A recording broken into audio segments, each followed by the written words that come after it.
atletas. Estamos en medio de las Olimpiadas. Algunos han podido ver un poquito acerca de los Juegos Olímpicos, ¿verdad? Han pasado muchas cosas en estos días de Olimpiadas, récords y esto y el otro, y han pasado muchas cosas. Hebreos 12:1, si lo quieren buscar en sus Biblias, el libro de Hebreos, capítulo 12, versículo 1, nos habla acerca de lo que va a ser el segundo tema que tenemos en esta tarde. Hace 8 días hablamos acerca de la disciplina que se necesita para poder correr la carrera que tenemos como hijos de Dios, la carrera que tenemos como cristianos. Estamos desarrollando una carrera, la vida cristiana es una carrera, y hace 8 días hablamos que para poder ser atletas, para poder correr esta carrera, necesitábamos tener disciplina.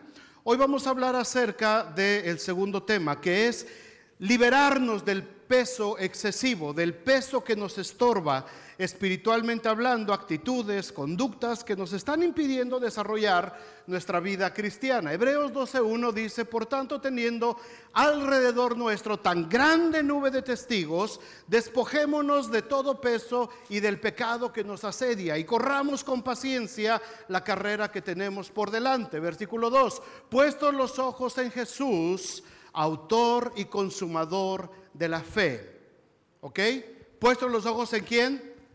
En Jesús, autor y consumador de la fe. Él es donde tenemos que tener nuestra mirada puesta. Pero está diciendo aquí el libro de Hebreos, el capítulo 11 de Hebreos está hablando de toda la gente que vivió por la fe Abraham, por la fe Jacob, por la fe Isaac, por la fe Gedeón, por la fe Sansón, por la fe Barak, por la fe Débora, por la fe, todo mundo. Y después dice: por tanto, teniendo alrededor nuestro tan grande nube de testigos, tenemos que despojarnos de todo aquello que nos está impidiendo correr con libertad la carrera que tenemos por delante. Y fíjense la palabra que usa ahí Hebreos, que nos tenemos que despojar, dice, del pecado que nos asedia. Esa palabra es muy importante, porque no está hablando aquí del pecado que nos esclaviza. No dice del pecado en el cual estás viviendo, no dice el pecado en el cual estás metido, dice el pecado que nos asedia. Ahora, si vemos en el diccionario la palabra asediar, ¿qué significa?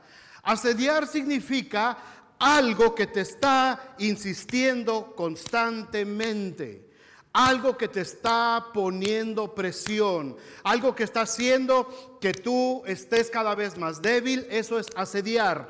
En los tiempos bíblicos y en los tiempos de la Edad Media había ciudades fortificadas, y cuando los enemigos asediaban la ciudad, no era precisamente que entraban a la ciudad o que destruían la ciudad, sino que se ponían alrededor de la ciudad, alrededor de la muralla, y estaban asediando la ciudad, de manera que la gente que estaba adentro no podía salir y la ayuda de afuera no podía entrar. ¿Sí me entienden la diferencia? Cuando el escritor de Hebreos habla aquí acerca del pecado que nos asedia, está hablando precisamente de esas actitudes, de ese pecado que está constantemente presionándonos, que está todo el tiempo insistiendo y que nos quiere derribar. Cuando vemos ahora nosotros los Juegos Olímpicos en estos días, yo tengo memoria de los Juegos Olímpicos desde 1968, allá en México se hicieron en 68, y comparando un poquito nos damos cuenta de que ahora en estas Olimpiadas hay mucha diferencia. Hay nuevas rutinas, hay diferentes disciplinas, han evolucionado bastante todas las disciplinas, inclusive el cuerpo de los atletas ha cambiado totalmente. Antes las gimnastas, yo me acuerdo, eran unos palititos, ¿no? Eran unas cositas que se las llevaba el viento, y ahora las ves bien musculosas, bien robustas, completamente diferente. Todo ha ido cambiando.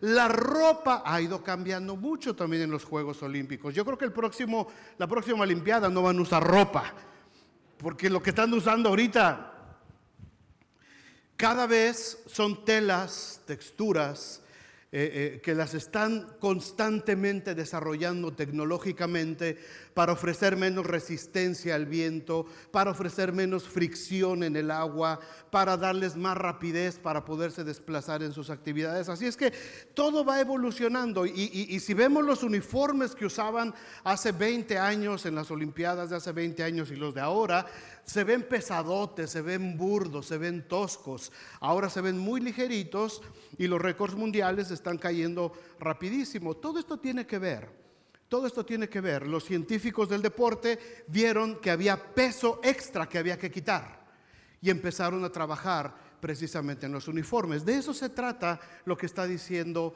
el escritor de Hebreos. Hay una carrera que tenemos que caminar, que correr como cristianos. No es una carrera de velocidad, es una carrera de resistencia. No se trata de ver quién llega primero, se trata de ver quién llega. No se trata de solamente una vida tranquila y fácil, es una carrera con obstáculos, es una carrera que tenemos que ir librando diferentes obstáculos alrededor de cada día. Nos enfrentamos con este asedio que nos quiere hacer caer y nos quiere hacer tropezar. Sin embargo, nosotros como cristianos, dice Hebreos, tenemos la mirada puesta ¿en quién?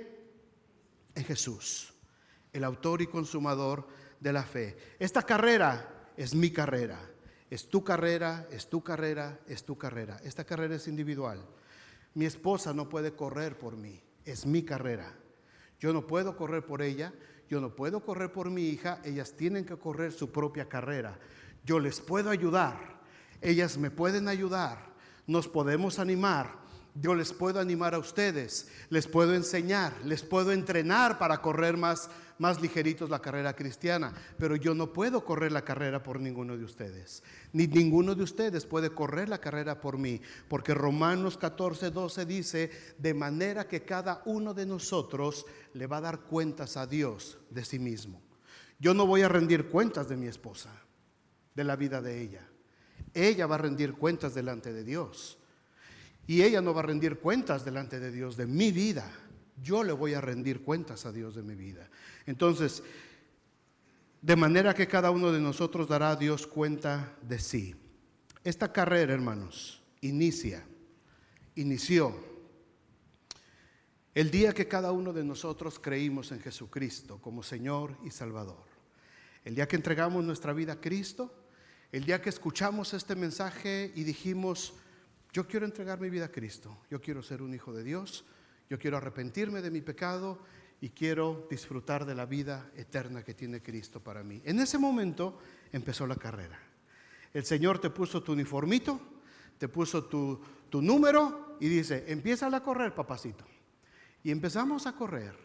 Y muchos nos hemos desviado en ocasiones, muchos nos hemos quizás cansado, muchos quizás hemos ido acumulando peso excesivo y se nos ha ido alentando cada vez más la carrera. Cuando nosotros sabemos que Cristo murió por nosotros, cuando nosotros sabemos lo que Cristo ha hecho por nosotros, cuando nosotros sabemos lo que Cristo está esperando de nosotros y que Él nos está esperando cuando nosotros terminemos esta carrera, vamos a tener el gozo de saber que vamos a escuchar unas palabras hermosas de parte de Jesús. Bien, buen siervo, fiel. Sobre poco fuiste fiel, sobre mucho te pondré. Entra en el gozo de tu Señor. Por eso cuando un hijo de Dios muere, cuando un cristiano muere, hay tristeza humana, nos duele en el corazón, sentimos la pérdida quizás de un ser amado, pero hay gozo en nuestro corazón. Más allá de la tristeza, más allá de lo que podemos sentir, experimentar como humanos, tenemos la seguridad de que ese cristiano está recibiendo las palabras del Señor Jesucristo. Por eso los velorios de los cristianos son fiesta, ¿verdad? Cuando un cristiano está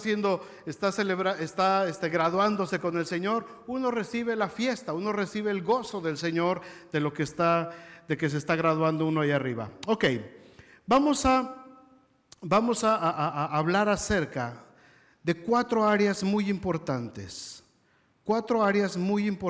donde los cristianos vamos acumulando peso excesivo, peso que nos va deteniendo de nuestra carrera, nos hace lentos, y muchísimos cristianos, hermanos, muchísimos cristianos acaban perdiendo la carrera, dándose por vencidos, porque en alguna de estas áreas no fueron capaces de detectar el exceso de peso, se rindieron, no se despojaron de él y perdieron la carrera. En primer lugar, nos tenemos que despojar, dice ahí Hebreos 12:1, del pecado que nos está asediando, del pecado que está en contra de nosotros, de esa presión que les hablaba yo al principio. El asedio es cuando alguien te está insistiendo permanentemente, te están acechando, te están asediando, te están dando presión, te están presionando. Hebreos está hablándole a los cristianos, a gente que ya entregó su vida a Cristo. No le está hablando Hebreos a la gente que no conoce de Dios. ¿Se entiende esto? Le está hablando a los cristianos, a los que ya somos hijos de Dios, a los que ya estamos en el camino de Dios. Está diciendo que nos despojemos de ese asedio que no nos deja avanzar. Tenemos que hacerlo a un lado. Ya no nos está hablando como si estuviéramos esclavizados por el pecado o atados por un pecado. Ya fuimos libertados, Jesucristo ya nos hizo libertados, ya nos hizo libres, pero el pecado está a la puerta, insistiendo, queriendo presionarnos.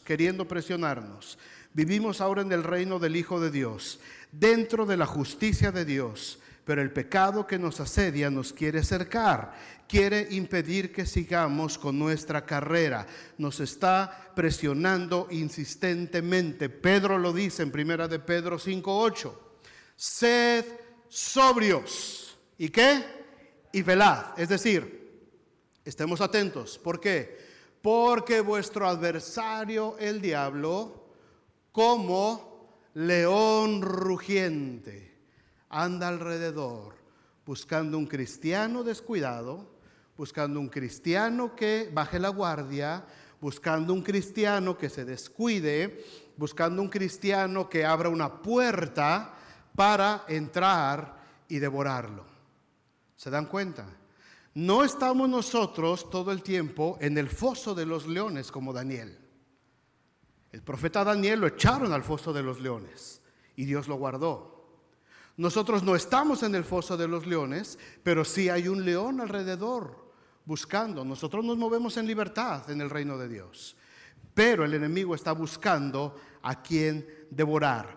Ya somos salvos. A ver, di en voz alta, ya soy salvo. Qué bonito se oye. Ya soy salvo. Ya no estoy esclavizado del pecado. Cristo me hizo libre, pero el pecado va a estar tratando constantemente de asediarnos, de poner trampas, de impedir que nos llegue la ayuda. Satanás sabe dónde atacar a cada uno de nosotros. Sabe cuál es nuestro lado débil. Sabe por dónde nos puede llegar. A mí, por ejemplo, no me va a tentar por el lado del alcohol, porque yo nunca, gracias a Dios, tuve ese problema. Yo puedo estar en medio de un grupo de borrachos ahí y no se me antoja, me da asco. Para mí eso no es una tentación. Pero hay gente que salió de un problema serio de alcoholismo, que no puede pero ni siquiera olerlo, porque está en peligro inmediatamente. ¿Cuántas veces yo he estado en un problema de tentación de alcohol en estos últimos 20 años? Ni una. Si alguno de ustedes salió de una situación de alcoholismo, en el último año, ¿cuántas veces han estado en una situación de tentación del alcohol? Un montón, a cada rato, porque el diablo sabe por dónde llegarle a cada quien, sabe por dónde te puede asediar para hacer que termines tu carrera mal. Algunos o algunas mujeres salieron de problemas de depresión, de tristeza, de soledad, y gracias a Dios están fuera de esa situación, de dependencia, de codependencia, todo ese tipo de cosas. ¿Por dónde les va a atacar el Señor, el Satanás? Les va a atacar por medio de problemas familiares, por sus emociones. Las cosas no van a ir bien, va a haber problemas, y entonces otra vez nos quiere meter a esa situación de depresión, de tristeza, de soledad. Problemas de índole sexual, mucha gente, hombres y mujeres, fornicaciones, adulterios, lascivia, pornografía, inmundicias. El asedio está muy fuerte dentro de estas áreas, hermanos. Por eso es muy importante proteger a nuestros niños. Por eso es tan importante la oración. Por eso es tan importante el tiempo que pasamos como iglesia orando y protegiendo también a la siguiente generación. No solamente nosotros, si nosotros como adultos estamos siendo asediados por todo tipo de inmoralidad, imagínense nuestros niños la que les espera y la que están viviendo ellos. Imagínense la presión a la que se están enfrentando nuestros adolescentes, nuestros jovencitos. Se están enfrentando a una presión de carácter inmoral como nunca antes en la historia nos habíamos enfrentado ninguno de nosotros. Y nosotros grandulones todavía seguimos batallando con eso. Imagínense ellos. Por eso es tan importante la oración. Por eso es tan importante el tiempo de juntarnos a orar. Por eso es tan importante el tiempo de que vengan a escuchar su clase de escuela bíblica. Por eso es importante, papás, que traigan a sus adolescentes cuando tienen clase. Porque los tenemos que proteger de alguna manera de este asedio que el enemigo está poniendo, donde sabe que podemos tropezar. Los que salieron de problemas de mentiras, de engaños, de tranzas, fraudes. Satanás les va a tender la camita, hermanos, a cada rato, para que vuelvan a practicar todo ese tipo de cosas. Nos encantaba la tranza, ¿verdad? Sobre todo los que venimos de cruzando el río para allá abajo. Pues va a salir una feriecita. Con eso nos encanta. Lo voy a vender, dice 100,000. Pues bájale 80,000. Di que me lo vendiste en 500. Y por abajo, o sea, nos encanta la tranza. Nos encanta. Y Satanás sabe por dónde nos va a tentar. Y sabe dónde nos va a poner el peligro. Y sabe por dónde nos va a asediar. Y cuando tú ya saliste de todo, dices, no, yo tengo que ser íntegro, porque el Señor me enseña ahora en su palabra que debo de vivir en integridad. Te va a poner la trampa por ahí. Y te va a hacer que lo hagas por acá y por allá, y te va a estar asediando constantemente. Por el lado donde tú sabes que eres débil, por ahí va a venir el asedio. Y dice el escritor de Hebreos, despójate del peso de ese asedio sobre ti. Cuanto antes, en este momento, si es preciso, le decimos a ese pecado, apártate de mí, Satanás, porque me eres estorbo para correr. Y no le hagas caso. Y sigue adelante tu carrera. Satanás no puede hacer nada si nosotros no se lo permitimos. Satanás no nos puede hacer caer en pecado si nosotros no se lo permitimos. Satanás no nos va a obligar. Satanás no nos va a poner todo para que nosotros caigamos a propósito. Ay, Señor, es que no, Señor, es mi decisión si caigo o no caigo. ¿Se entiende esto? Porque todos le echamos la culpa al diablo. Ay, es que el diablo mugroso. No, el mugroso eres tú. ¿Por qué? Porque le estás haciendo caso al otro mugroso. Y me refiero mugroso por la mugre del pecado. No porque no te bañaste hoy, todos están limpiecitos, todos se ven limpios hoy, olorosos. Despojémonos del peso del asedio del pecado. Segunda área de la que tenemos que despojarnos, donde estamos acumulando peso excesivo, viejos pecados que ya han sido perdonados, cargas del pasado, culpabilidad, resentimientos, amarguras, todo lo que ya quedó en el pasado. Dice Romanos 8:1. Ahora pues, ninguna condenación hay para los que están en Cristo. Díganlo conmigo todos. Ahora pues, ninguna condenación hay para los que están en Cristo Jesús, los que no andan conforme a la carne, sino conforme al Espíritu. Les voy a hacer igual que a los niños ahora. Vamos a leerlo, pero con ganas. todas las boquitas abriéndose. A ver, todas las boquitas abriéndose. 1, 2, 3. Ahora pues, ninguna condenación hay para los que están en Cristo Jesús, los que no andan conforme a la carne, sino conforme al Espíritu. La condenación por lo que hicimos, hermanos, la culpa por lo que hubo en nuestro pasado es un peso que se va acumulando y va formando una capa muy gruesa y muy pesada, dolorosa, y nos impide movernos en la libertad con que Cristo nos hizo libres. Si pecaste, arrepiéntete, confiesa al Señor tu pecado, decláralo en voz audible delante de Dios. Nadie se tiene que enterar, solamente tú y Dios. Este es asunto entre tú y Dios.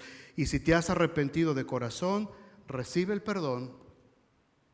No cargues más con ese pecado, porque te va a ir entumeciendo hasta no dejarte dar un paso más en tu vida cristiana. Primera de Juan 2:1, dice el apóstol Juan: hijitos míos, un anciano de casi 90 años, lo que no había visto el apóstol Juan ya. ¿Cuántos cristianos vio caer? ¿Cuántos cristianos vio desistir de su carrera? Y en el ocaso de su vida escribe y dice: hijitos míos, estas cosas os escribo para que no pequéis. Y si alguno hubiere pecado, abogado tenemos para con el Padre, a Jesucristo el justo. Los varones somos especialmente malos para confesar nuestros pecados. Las mujeres también, pero de alguna manera como que ellas son más sensibles, derraman su corazón, chillan, hacen una escandalera y gracias a Dios quedan libres. El hombre es un poquito más difícil, nos cuesta más trabajo. ¿Y saben por qué, varones? ¿Saben por qué a veces hay tanta apatía, tanta indiferencia y hasta molestia hacia las cosas espirituales en nosotros, particularmente los varones? No digo nomás de esta iglesia, en todos lados. A causa de tanto pecado oculto que no hemos confesado a Dios, y eso nos está debilitando. Cuando hay pecado que no hemos confesado a Dios, nos va debilitando. Es un peso de culpa, es una carga tan difícil que se nos va haciendo cada vez más pesado. Cristo nos hace libres y tenemos que vivir en esa libertad. Y aquí hombres y mujeres por igual, nos encanta cargar las culpas del pasado. Hace 8 días leímos Miqueas 7:19. Miqueas 7:19 dice: Él volverá a tener misericordia de nosotros, sepultará nuestras iniquidades y echará en lo profundo del mar todos mis pecados. Él volverá a tener misericordia de nosotros, sepultará mis iniquidades y echará en lo profundo del mar todos mis pecados. Lo podemos decir de esa manera todos juntos. 1, 2, 3. Él volverá a tener misericordia de mí, sepultará mis iniquidades y echará en lo profundo del mar todos mis pecados. Y lo que Dios entierra, hermanos, no lo vuelve a desenterrar. Lo que Dios avienta a lo profundo del mar, Él no va a sacarlo otra vez. ¿Quién nos dio a nosotros el derecho? ¿Quién nos dio la autoridad de ir a hurgar en el basurero de nuestra vida? ¿Quién nos dio ese derecho a nosotros?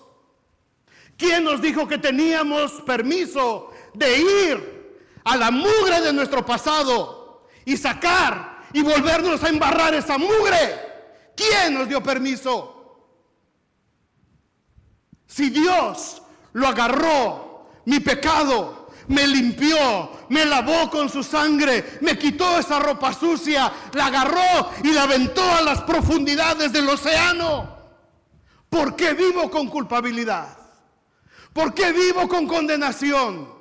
¿Por qué sigo lamentándome por lo que hice? ¿Por qué sigo yo esclavizándome a esa situación de condenación? Porque Satanás sabe que si lo logra hacer, va a poner peso encima de mí y yo no voy a correr la carrera que tengo por delante.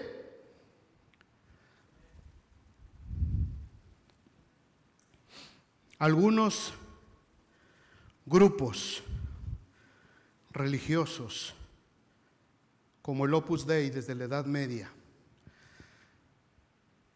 ellos usaban los cilicios, los flagelos, los látigos.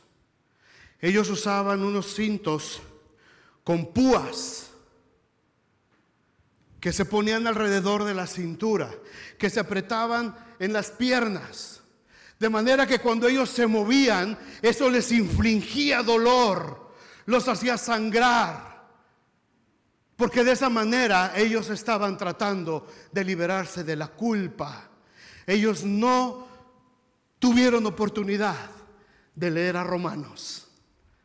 Ellos no tuvieron la oportunidad que nosotros tenemos de poder decir ahora, porque ninguna condenación hay para los que están en Cristo Jesús. Esto es, a los que andan conforme al Espíritu, no conforme a la carne. Y ellos sangraban y trataban de que esa carga se les fuera siendo removida de sus vidas. Porque como cristianos nosotros seguimos aferrados a vivir en la culpa. Ya creímos en el Hijo de Dios, ya creímos en el perdón de nuestros pecados. ¿Por qué los volvemos a desenterrar otra vez?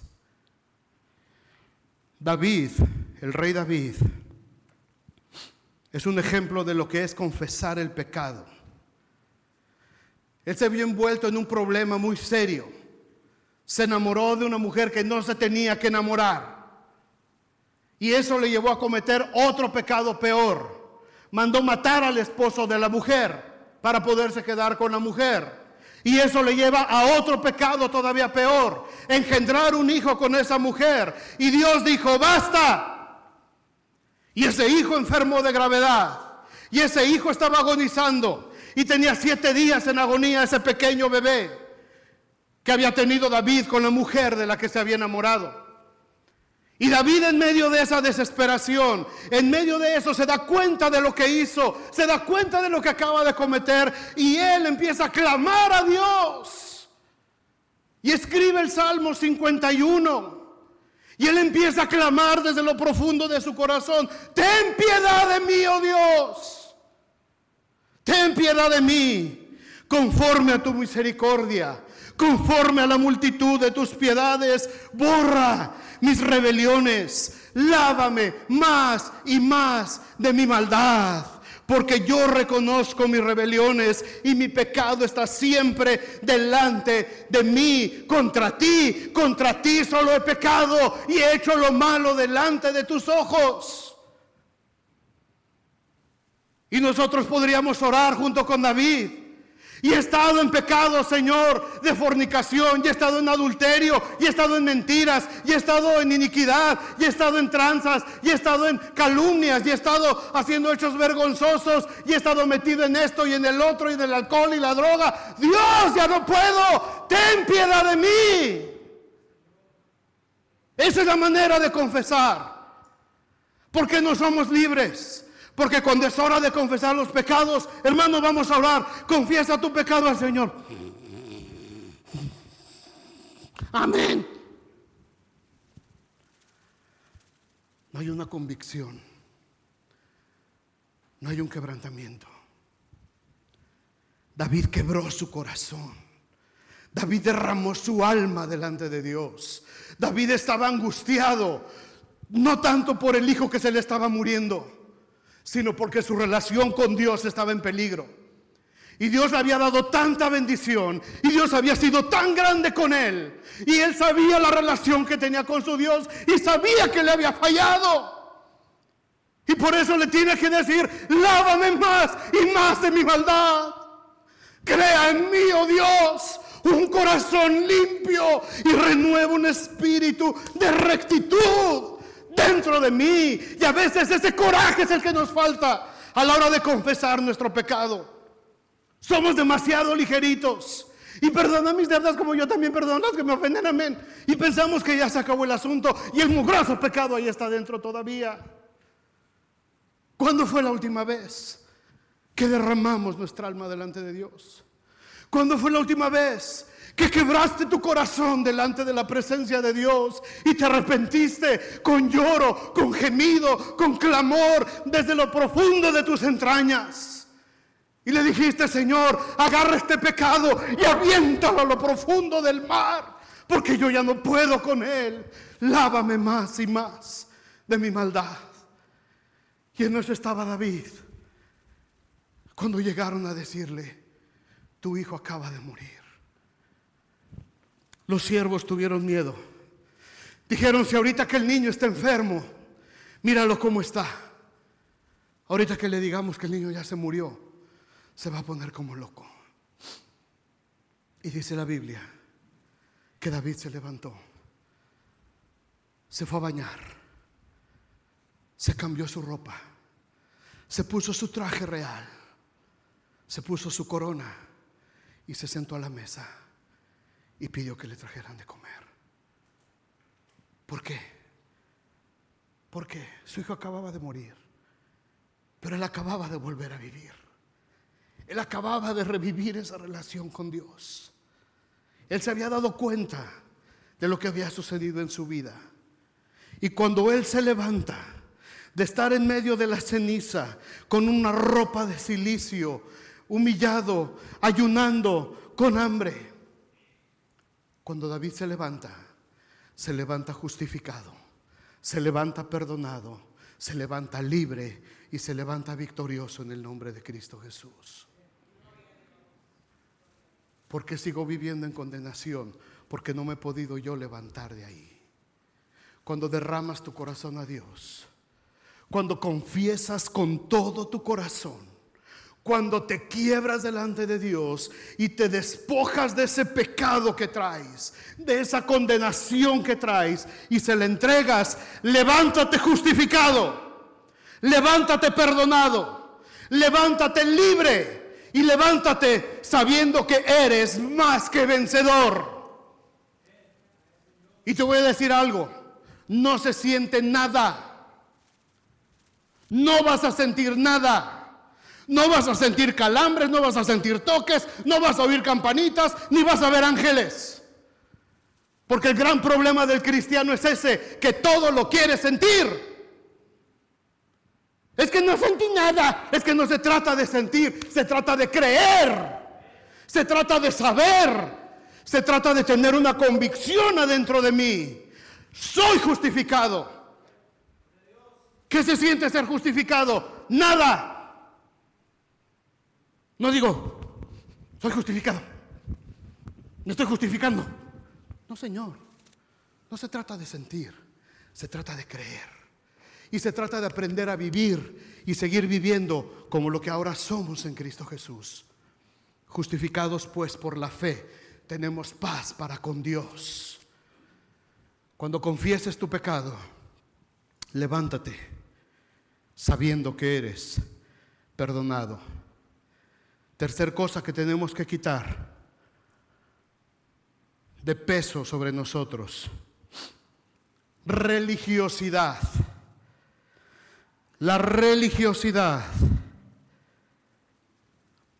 Marcos 7:9, 7:8. Marcos 7:8 dice: porque dejando el mandamiento de Dios, les dice Jesús, os aferráis a la tradición de los hombres, a lavar los jarritos, a lavar los vasos de beber, y hacéis muchas otras cosas semejantes. Era pecado para los fariseos Si los jarros donde bebían el agua no se lavaban 7 veces, porque así lo dice la ley de Moisés, así lo dice el libro de Levítico. Cuando bebes agua tienes que lavar el vaso 7 veces. Pero ellos habían perdido de vista el principio espiritual y se habían enfocado solamente en lo externo. Estaban viendo solamente lo exterior. Y dice, y olvidaron el mandamiento de Dios, de amarse unos a otros, y de procurarse unos a otros, y de buscarse unos a otros, y de animarse unos a otros, y están más preocupados porque los jarros no se han lavado. Señor, mira a tus discípulos. Se sentaron a comer y no se han lavado las manos. Y la ley de Moisés dice que antes de partir el pan, 7 veces os lavaréis, desde las uñas hasta los codos, y si el agua que escurriere debajo de los codos cayere, será abominación a Jehová. Así es que ellos se lavaban como médicos, cirujanos, y se iban a la mesa a comer. ¡Cuánta santidad, Dios mío! Y les dice Jesús, ustedes son sepulcros blanqueados, por fuera bien bonitos, pero por dentro están llenos de inmundicia. Religiosidad.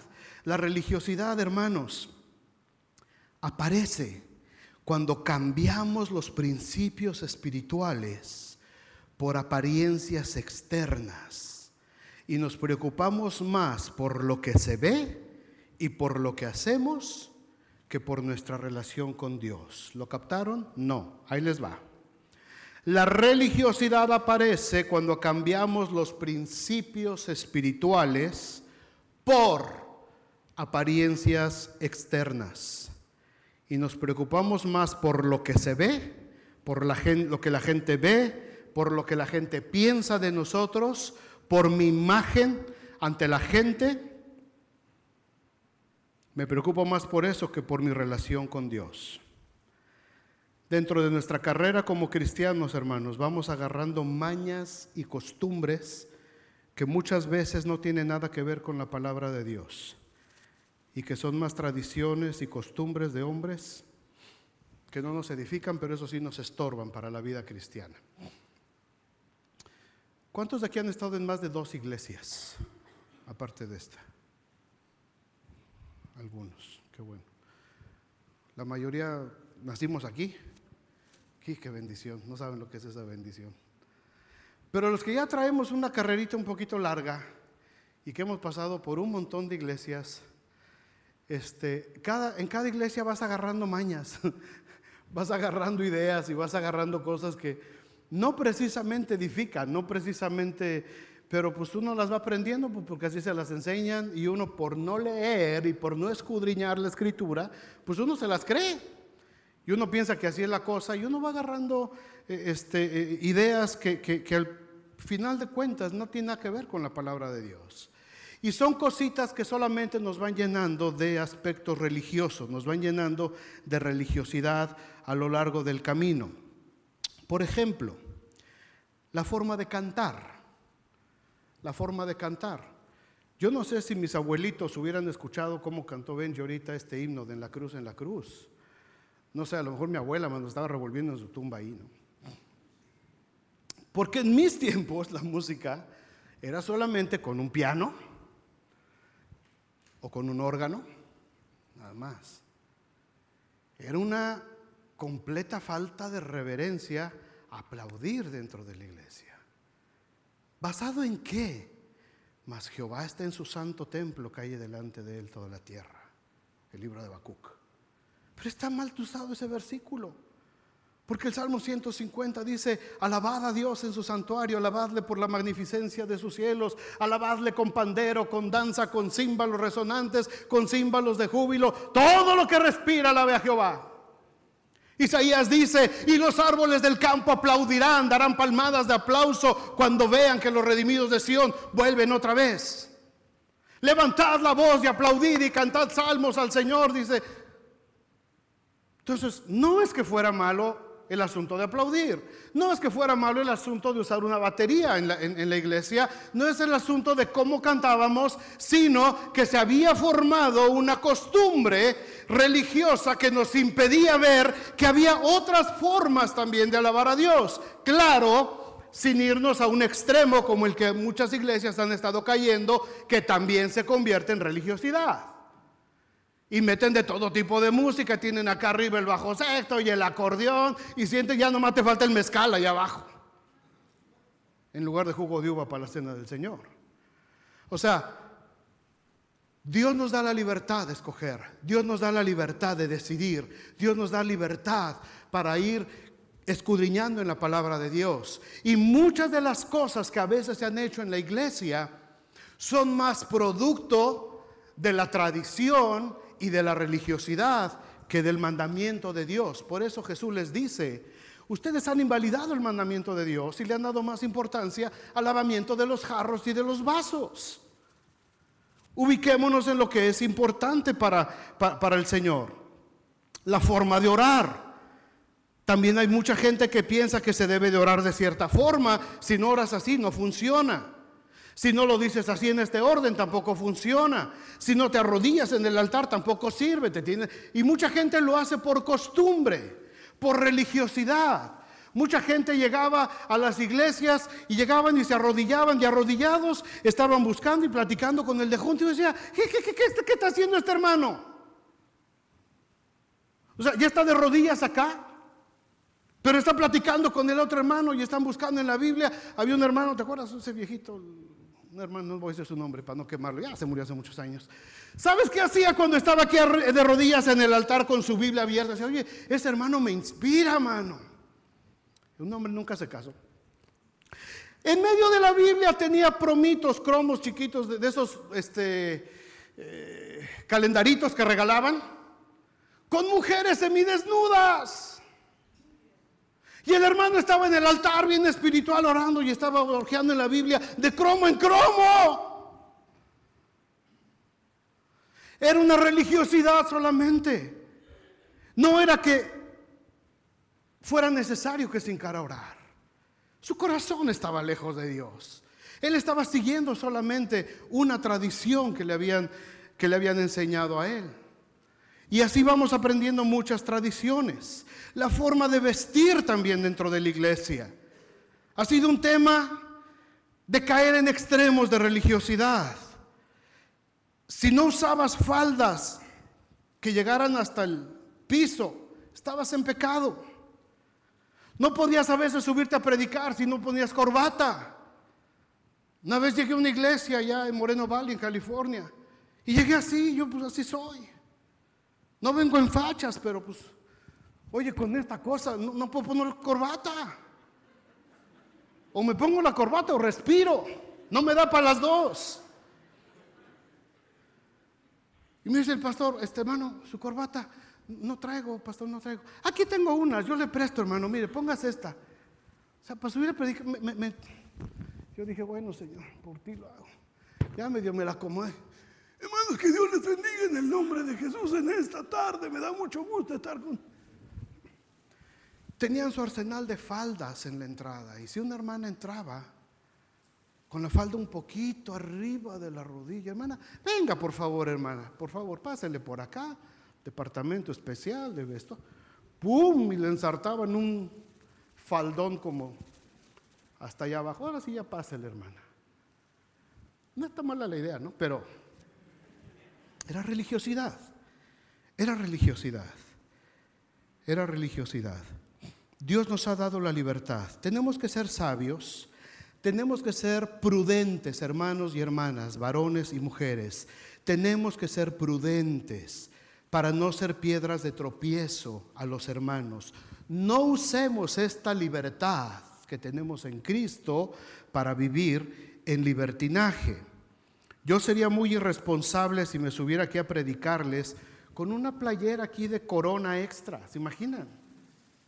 O con mis chorcitos acá, o con mis tirantitos acá, bien machín. No se lo imaginen. Pero pues no sería correcto. Y algunos empezaron ahí. No se vería bien. Es una falta de respeto para lo que estamos haciendo. Debemos de ser sabios. Debemos de saber que venimos a adorar al Señor. Venimos a un lugar público de adoración. Venimos a buscar a Dios, a ver lo que dice la palabra de Dios. Y la Biblia dice que nos vistamos con modestia, no de manera ostentosa. No venimos a presumir nuestra ropa de diseñador. No venimos a exhibir el último grito de la moda. Por favor, cuando preparemos nuestra ropita que nos vamos a poner, piensen si estamos glorificando a Dios o vamos a hacer tropezar a alguien delante de nosotros. Viejo, ayúdame a ponerme mi falda esta. Hija, pero es que esta no te... Súbele. Hija, es que como que ya, es que soy small. Mi amor, eras small hace 20 años. ¡Que le suba! ¡Súbele! ¡Ah! ¡Ya! ¡Vámonos a la iglesia! Y pobres cierres, pobres botones de las blusas, ¿bien? Reventando, no dice, a ver que me da el botonazo, aquí me descalabra, me sacan un ojo. ¿Qué provoca eso? Hermanas, hay varones que están batallando en esas áreas. Hay muchos varones, santos, hijos de Dios, dentro de la iglesia, que están batallando porque en el mundo le dieron rienda suelta a su lujuria, a la lascivia, a la fornicación. Y vienen a la iglesia a veces y en lugar de adorar a Dios están buscando para dónde voltear, porque la tentación está demasiado grande. Seamos sabios, seamos prudentes. Es que así le gusta a mi marido, que no vienes aquí a agradar a tu marido. Aquí vienes a adorar a Dios. Vienes a buscar la presencia de Dios junto con tu familia. En la noche, el sábado, vístete como quieras y que tu marido te lleve a exhibir al centro de la ciudad. Y que te vean todos los que quiera que te vean. Aquí venimos a adorar a Dios. Aquí venimos a buscar la presencia de Dios. Aquí tenemos que ser prudentes y sabios en nuestra forma de conducirnos. Gracias, Armando. Varones, también hay para todos. Esto se llama bautisterio. No es una alberca.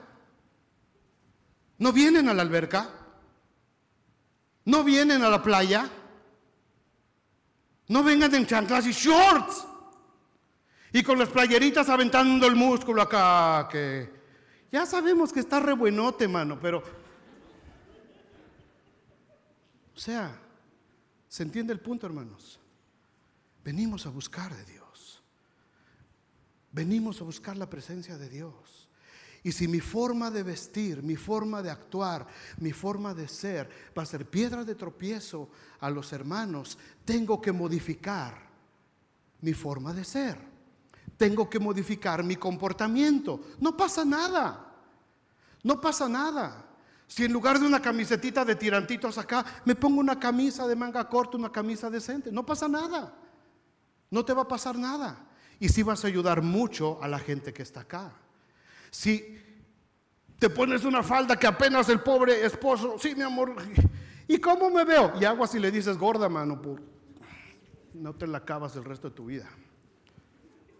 Tienes que decir, estás hermosa, mi amor, pero ya vámonos.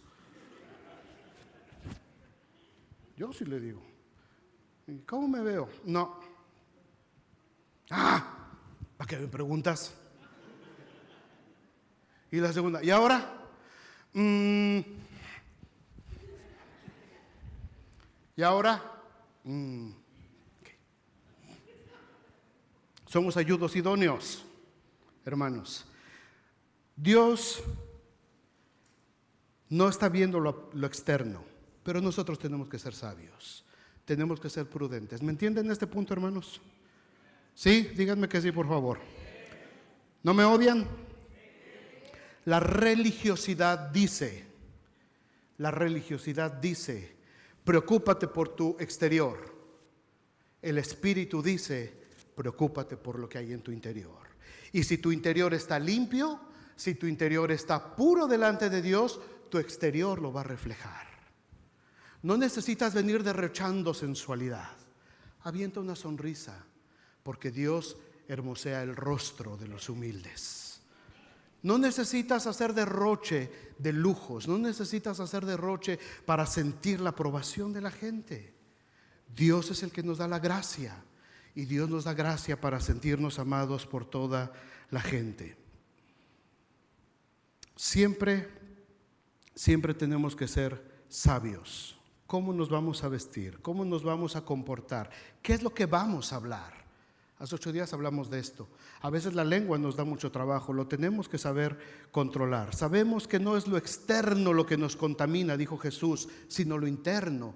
No es lo que entra al hombre lo que le contamina, sino lo que sale de adentro de su interior. Una buena costumbre o un mandamiento de la palabra de Dios se puede volver religiosidad cuando nos olvidamos del principio espiritual y empezamos a enfatizar y a cuidar solamente lo externo. De esa manera invalidamos la ley de Dios y la volvemos tradiciones. Por último, otra área de peso que se pone sobre nosotros y que nos tenemos que despojar, de aquellos que no van corriendo la misma carrera que nosotros. Hay gente que no va corriendo la misma carrera que nosotros y nos tenemos que deshacer de ese peso muerto. Segunda de Corintios 6:14. Segunda de Corintios 6:14. Es un versículo que les rechoca a los muchachos, a los jóvenes, ¿verdad? Pero ni modo, ahí está en la Biblia. ¿Qué dice? No os unáis, ¿en qué? Léanlo sin miedo mientras me echo mi agüita. Otra vez, 1, 2, 3.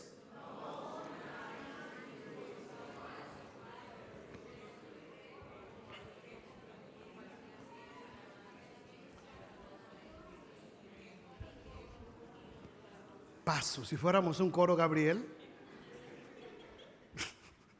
echado al último lugar, man. Unos por acá, unos ponen coma donde no va, otros ponen puntos suspensivos. 1, 2, 3. No os unáis en yugo desigual con los incrédulos, porque ¿qué compañerismo tiene la justicia con la injusticia? ¿Y qué comunión la luz con las tinieblas?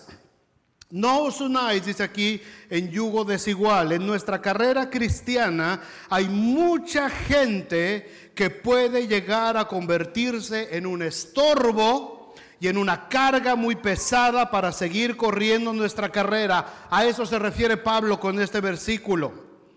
A eso se refiere Pablo. Hermanos, yo, estoy cansado de ver en mi vida cristiana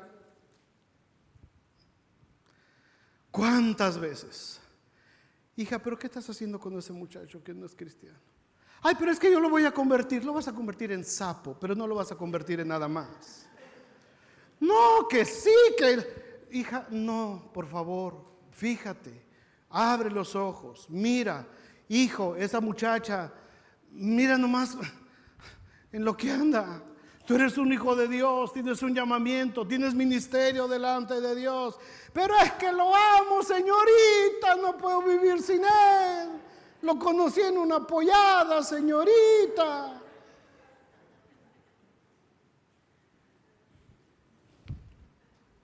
¿Y dónde están? ¿Dónde están? Se fueron a la pollada, por decirlo de manera elegante. He visto muchísimos ministerios, muchísimos jóvenes con tanto de parte de Dios en sus vidas, tirado a la basura por una mala decisión. Y después andan dando tumbos por acá, por allá. Y los ves, y los que decían que la iban a convertir al Señor, no, la voy a traer a la reunión de jóvenes, vas a ver. De pronto andan en los bares, andan en las cantinas, andan en los antros, andan en las fiestas, posando acá con las chelas.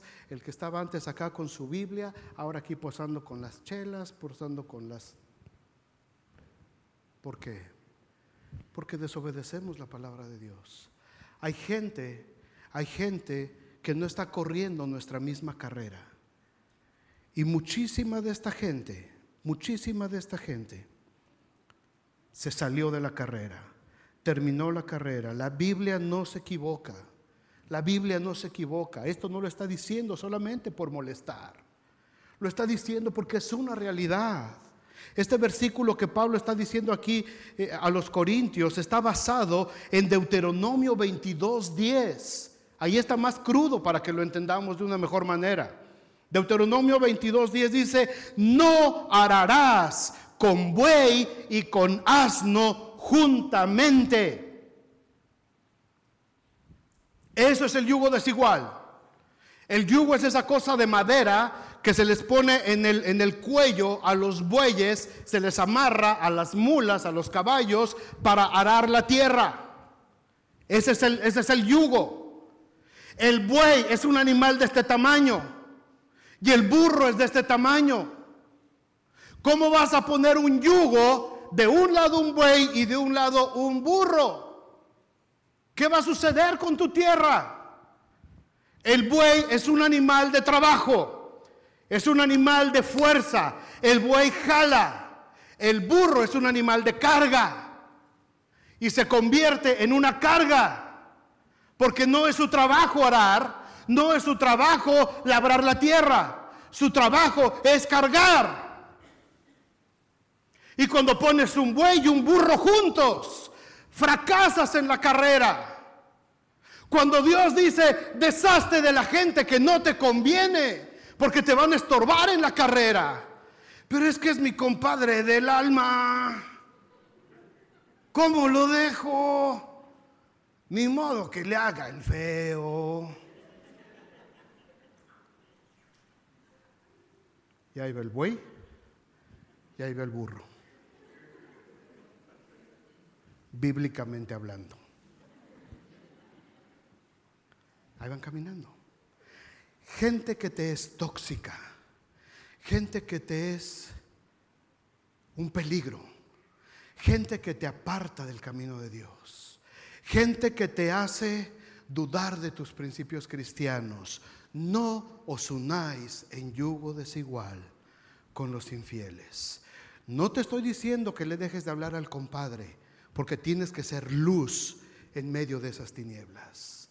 Tienes que llevar el evangelio de Jesucristo a ese lugar, pero no te contamines, ni te amarres con él, ni participes de las obras a las que te invitan constantemente. Vamos porque va a venir el recodito. No, gracias. Yo ya no participo de eso. ¿Por qué? Porque mi canción, mi canto, mi alabanza, mi cántico es Jehová. Y no voy a estar cantándole ahí a las cervezas y es que la vieja. No, Señor, ya no. Esto ya no es lo mío. Sepárate de la gente que no está corriendo tu misma carrera, porque te van a hacer tropezar. Si no apartas a la gente que no está corriendo junto contigo, te van a hacer tropezar, te van a hacer caer y te van a apartar del camino. Y muchísimos ministerios que prometían mucho, los he visto caer y los he visto apartarse. Jóvenes y señoritas, hombres y mujeres que eran la gran cosa, por enredarse con la gente que no les convenía, terminaron haciéndose un lado de la carrera. El que tenga oídos para oír, oiga lo que el Espíritu dice a la iglesia.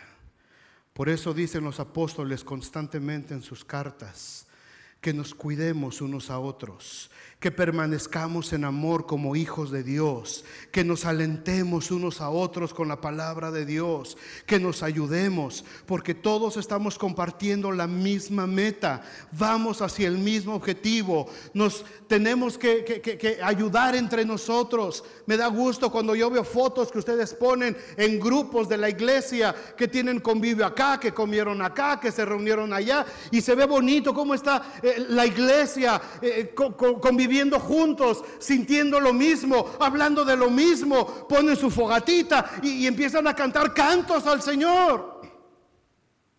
Eso es hermoso.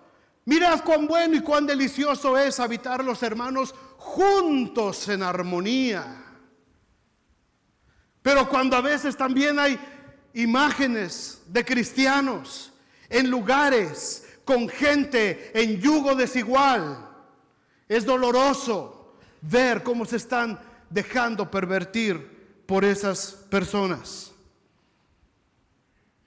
Por tanto, nosotros también, teniendo en derredor nuestro tan grande nube de testigos, despojémonos de todo peso y del pecado que nos asedia, y corramos con paciencia la carrera que tenemos por delante, puestos los ojos en Jesús, el autor y consumador de la fe, el cual por el gozo puesto delante de él sufrió la cruz, menospreciando el oprobio, y se sentó a la diestra del trono de Dios.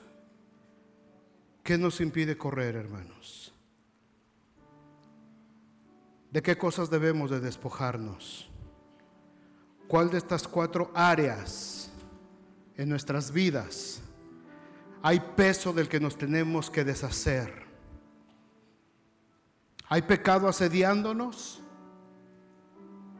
insistiéndonos y no nos deja salir adelante?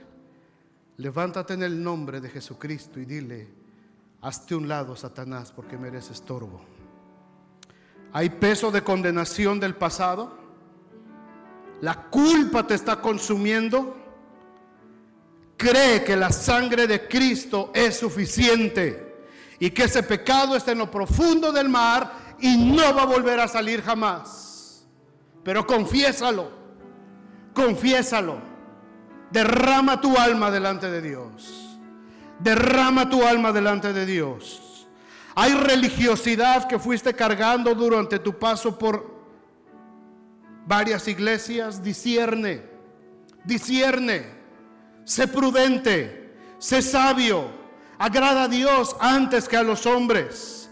Hay gente que te está estorbando en la vida cristiana, invítalos a conocer a Cristo. Y si no quieren, entonces diles con permiso, porque tú no me vas a hacer piedra de tropiezo para correr la carrera que tengo por delante. Porque o te hago caso a ti, o le hago caso al Señor que murió en la cruz por mí, o sigo conviviendo contigo, o le hago caso al Señor y protejo a mi familia. Si sigo contigo, voy camino a la destrucción. Si sigo conviviendo contigo, mi familia se va a perder. ¿Por qué mis niños tienen que estar en lugares donde hay borrachos? ¿Por qué? ¿Por qué mis niños me tienen que decir: pastor, es que yo no quiero que mi papi me lleve a esa reunión, porque solamente hay puro borracho? ¿Por qué mis niños tienen que estar ahí? Amárrate una piedra de molino de asno y aviéntate mejor al río San Joseph.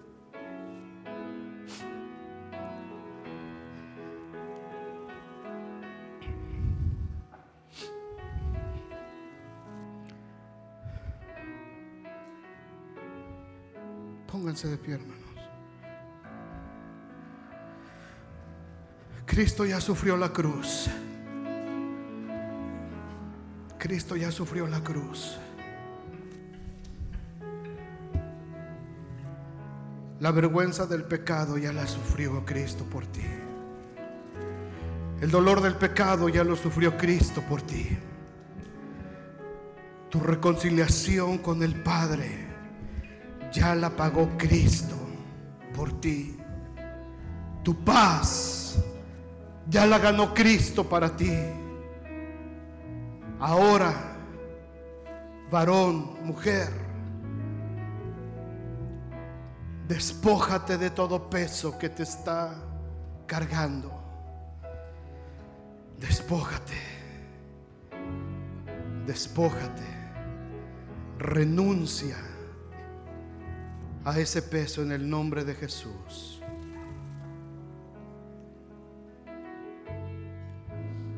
Y ciertamente, olvidando lo que queda atrás,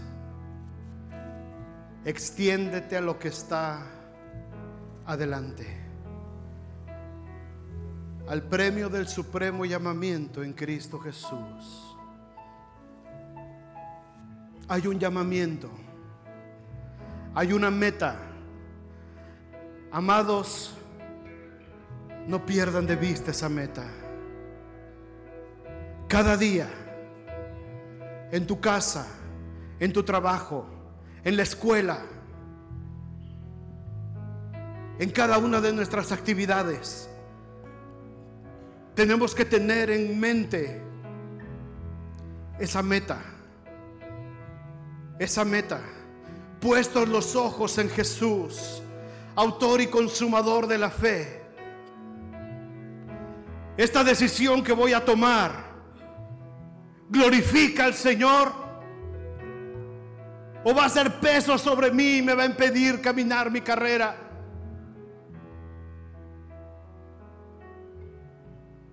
Esta palabra que voy a decir va a edificar a la persona que se lo voy a decir, o va a traer peso sobre mi vida también.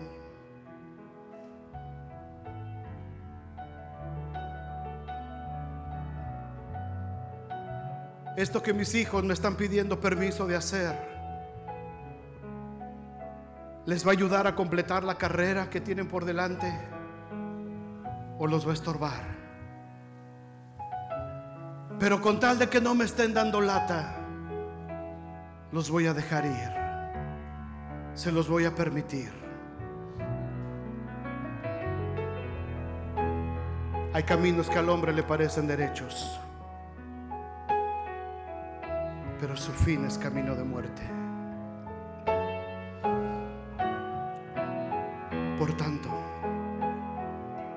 Por tanto, teniendo en derredor nuestro tan grande nube de testigos, ahí está Abraham, ahí está Isaac, ahí está Jacob, ahí está Gedeón, ahí está Débora, ahí está Daniel, ahí está Ezequiel. En esa nube están Sadrach, Mesach y Abednego. En esa nube de testigos está Pedro, está Juan, está Pablo, está Lucas, está Marcos, está Esteban, Isaías, que fue muerto, aserrado por la mitad. Piensa en ellos. Piensa en ellos. ¿Y con qué cara nosotros les vamos a decir? Es que es muy difícil. Es que no sé si lo pueda lograr.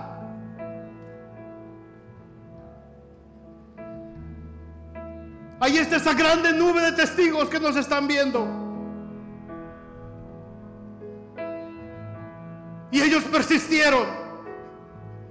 Y tuvieron en poco sus vidas con tal de ganar la excelencia del conocimiento de Cristo.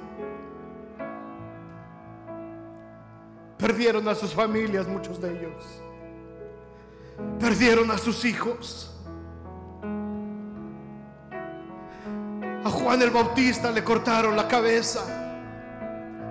A Pedro lo crucificaron de cabeza. A Pablo también lo decapitaron. ¿Con qué cara les digo yo a esos testigos? Es que yo no puedo. Es que tengo coraje por lo que me hizo el hermanito o la hermanita. Por tanto, nosotros, teniendo tan gran nube de testigos, despojémonos de todo peso y del pecado que nos asedia, y corramos con paciencia la carrera que tenemos por delante, puestos los ojos en Jesús. Puestos los ojos en Jesús. Puestos los ojos en Jesús. No en tu pecado, no en tu debilidad, no en tus fracasos, no en tus intentos, no en tu esposo, ni en tu esposa, ni en tus hijos, porque vas a fracasar. Pon tus ojos en Cristo. Puestos los ojos en Jesús, autor y consumador de la fe. Autor y consumador de la fe. Padre, en el nombre de Jesús, en el nombre de ese Jesucristo que fue crucificado, en el nombre de ese Cordero que fue inmolado, Padre, ten misericordia de tu iglesia. Ten